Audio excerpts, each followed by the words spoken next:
उदयपुर में रहने वाला ज्ञानचंद बहुत ज्ञानी आदमी था। एक दिन ज्ञानचंद अपनी पत्नी से बोला, बहुत दिनों से मोहन की कोई खबर नहीं मिली है। मैं कल सुबह उससे मिलने उसके गांव के लिए निकल जाऊंगा। आज सुबह सुबह मेरी बाईं आंख फड़क रही थी जी, आप कहीं मत जाइए। तुम तो जानती हो भाग्यवान, मोहन का हमारे सिवाय कौन है। जाते हुए ऐसे टोका टोकी नहीं करते। तुम जाकर तैयारी करो मेरे जाने की। ठीक है, मैं आपके जाने की तैयारी कर देती हूँ। ज्ञानचंद का मित्र मोहन बचपन से ही गूंगा और एक पैर से अपाहिज था। ज्ञानचंद सुबह जल्दी उठकर अपने मित्र से मिलने निकल पड़ता है। रास्ते में उसे एक आदमी मिलता है जो शरीर से काफी तंदुरुस्त था। वो आदमी ज्ञानचंद के पास आया। भाई, आप कौन हैं और कहां जा रहे हैं?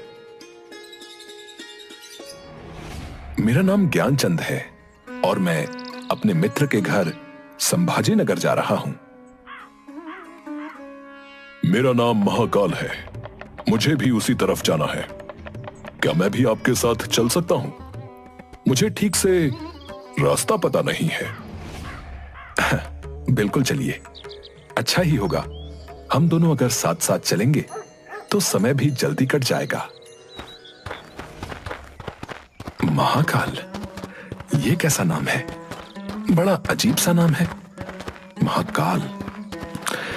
खैर, मुझे क्या करना है। लेकिन उसने महाकाल से कुछ भी नहीं पूछा और दोनों धीरे धीरे रास्ते पर आगे बढ़ने लगे। तभी बीच में एक छोटा सा गांव आया। भाई ज्ञानचंद, तुम आगे बढ़ो।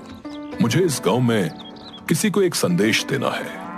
मैं बस संदेश देकर तुम्हें मिलता हूं। ठीक है, मैं एक काम करता हूं, आगे उस कुएं पर थोड़ी देर आराम कर लेता हूं। तब तक तुम संदेश देकर वापस आ जाओ। हाँ बिल्कुल भाई, आप आराम करिए। मैं यूं गया और आया।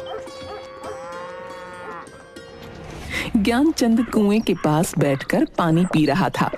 तभी उस गांव में शोर उठा कि एक बाज ने किसी आदमी के प्राण ले लिए और तभी महाकाल वापस आता है।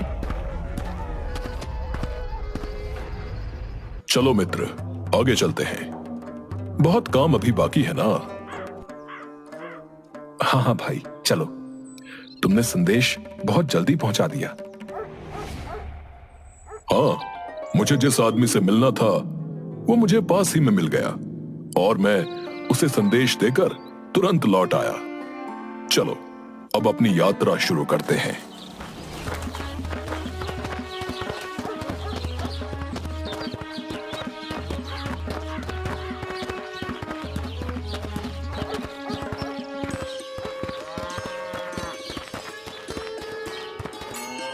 मित्र, रात होने वाली है और पूरा दिन चलकर हम बहुत थक भी गए हैं।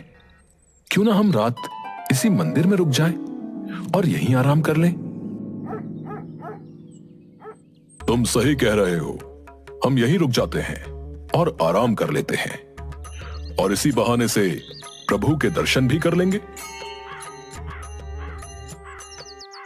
भूख भी बहुत लगी है, इसलिए भोजन कर लेंगे और थोड़ा विश्राम करके सुबह जल्दी ही आगे की यात्रा के लिए निकल पड़ेंगे। ठीक है, हम यहीं रुक जाते हैं। मुझे इस गांव में किसी का सामान देना है, देकर आता हूं। तुम भोजन करो, मैं आकर खा लूंगा। लेकिन मित्र, साथ में भोजन करते हैं ना? अरे मित्र, बस मैं काम निपटा कर अभी आया। आप भोजन करो।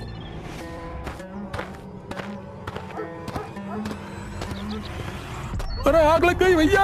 अरे पूरे गांव में आग लग गई। लगता है कुछ नहीं बचेगा। ये महाकाल जहां भी जाता है वहां किसी न किसी तरह की अनहोनी हो जाती है। तभी महाकाल वापस आता है, लेकिन वो महाकाल से कुछ नहीं पूछता और दोनों सो गए। और सुबह जल्दी उठकर दोनों आगे की यात्रा पर निकल पड़े। कुछ देर बाद फिर से एक दूसरा गांव आया। मित्र, तुम थोड़ा विश्राम करो, मुझे इस गांव में कुछ काम है, मैं तुमसे आकर मिलता हूं। अब ठीक है। अरे भैया, अरे मधुसूदन को सांप ने डस लिया। अरे भैया, उसकी मृत्यु हो गई है। तभी महाकाल वापस आ जाता है। मित्र, मैं तुमसे कुछ पूछना चाहता हूं, अगर तुम्हारी अनुमति हो तो। हाँ बोलो, क्या बात है मित्र? मन में जो भी शंका है उसे दूर कर लो। तुम जिस गांव में भी जाते हो, तुम्हारे जाते ही वहां कुछ ना कुछ अनहोनी क्यों हो जाती है? क्या तुम मुझे बता सकते हो कि ऐसा क्यों हो रहा है? ज्ञानचंद, आप मुझे बड़े ज्ञानी लग रहे थे, इसलिए मैं आपके साथ यात्रा करने के लिए निकला था, क्योंकि मैंने सुना है ज्ञानियों का साथ हमेशा अच्छा होता है। क्या सचमुच आप अभी तक नहीं समझे कि मैं कौन हूं? मैं समझ तो चुका हूं, लेकिन कुछ शंका है। यदि आप अपना सही परिचय दें तो मेरे लिए आसानी होगी। मैं यमदूत हूं और यमराज की आज्ञा से उन लोगों के प्राण हरण करता हूं जिनकी आयु पूर्ण हो चुकी है। अगर ऐसी बात है और तुम सचमुच ही यमदूत हो, तो बताओ अगली मृत्यु किसकी है? अगली मृत्यु तुम्हारे मित्र की है, जिससे तुम मिलने जा रहे हो, और उसकी मृत्यु का कारण भी तुम ही होगे। अब तुम ये क्या कह रहे हो? क्या सच में अगली मृत्यु मेरे मित्र की होने वाली है और मैं ही उसकी मृत्यु का कारण हूं? वो मेरे बचपन का मित्र है, मैं उसकी मृत्यु का कारण नहीं बन सकता। इसलिए बेहतर होगा कि मैं अपने मित्र से मिलने आगे की यात्रा पर न जाऊं। कम से कम मैं तो उसकी मृत्यु का कारण नहीं बनना चाहता हूं।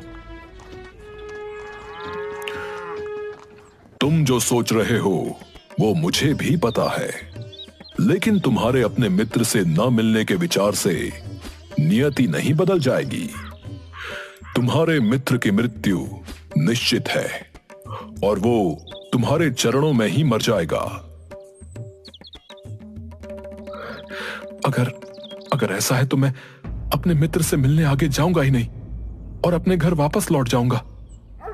परंतु जैसे ही वह गांव की तरफ से लौटने लगा, उसका मित्र मोहन तेजी से आता हुआ दिखाई दिया, जो ज्ञानचंद को देखकर बहुत ज्यादा खुश लग रहा था। मोहन के आने की गति को देखकर ऐसा लगा कि वो बहुत देर से उसके पीछे आ रहा हो। तुम कुछ भी कर लो, लेकिन नियति को नहीं बदल सकते हो। तुम्हारा मित्र बहुत देर से तुम्हारे पीछे आ रहा है, क्योंकि उसने अपनी शक्ति से ज्यादा जोर से दौड़ने की कोशिश की, जिस कारण कुछ ही क्षणों में वो तुम्हारे चरणों में अपनी आखिरी सांस लेगा। जैसे ही मोहन ज्ञानचंद के पास पहुंचा, वो जमीन पर गिर पड़ा।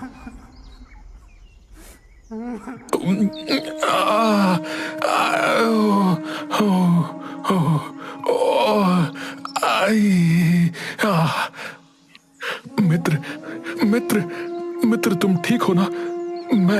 मैं तुम्हें कुछ नहीं होने दूंगा।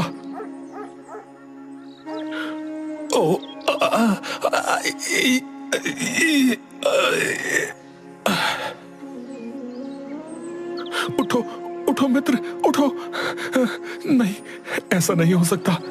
मेरी वजह से तुम दुनिया से चले गए। नहीं। मोहन की मृत्यु के बाद ज्ञानचंद आश्चर्य भरी नजरों से महाकाल की तरफ देखने लगा। तुम्हारा मित्र पिछले गांव से ही तुम्हारे पीछे पीछे आ रहा था, लेकिन तुम समझ ही नहीं सके, क्योंकि वो गूंगा है, जिस कारण वो तुम्हें आवाज नहीं दे पा रहा था, और एक पैर से अपाहिज होने के कारण वो तुम तक नहीं पहुंच सका। उसने अपनी सारी ताकत लगाकर तुम तक पहुंचने की कोशिश की, और बुढ़ापे में शरीर में ज्यादा शक्ति नहीं होती,